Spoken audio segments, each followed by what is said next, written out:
To add your signature to the PDF document, for example, you can take a picture of your signature with your phone, or you can draw it with a Foxit reader, or type it or take an online signature. This program Foxit Reader, you have a link in the description, is absolutely free and I use it for a few years now, so it's really good for PDFs and making changes, edits and so on. It will allow you to draw and put your signature to your document very quickly and easily. Let me show you how. Open document in Foxit Reader. I have this sample signature 4.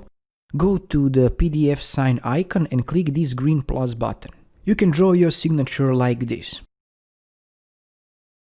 Or you can import file that you take with your phone. Or over here you can type it or import online signatures. Let's draw one ugly signature, for example, very quickly.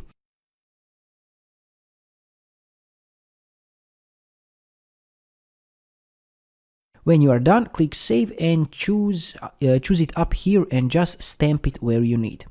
After that, don't worry about size, you can resize it by clicking and dragging this little red square.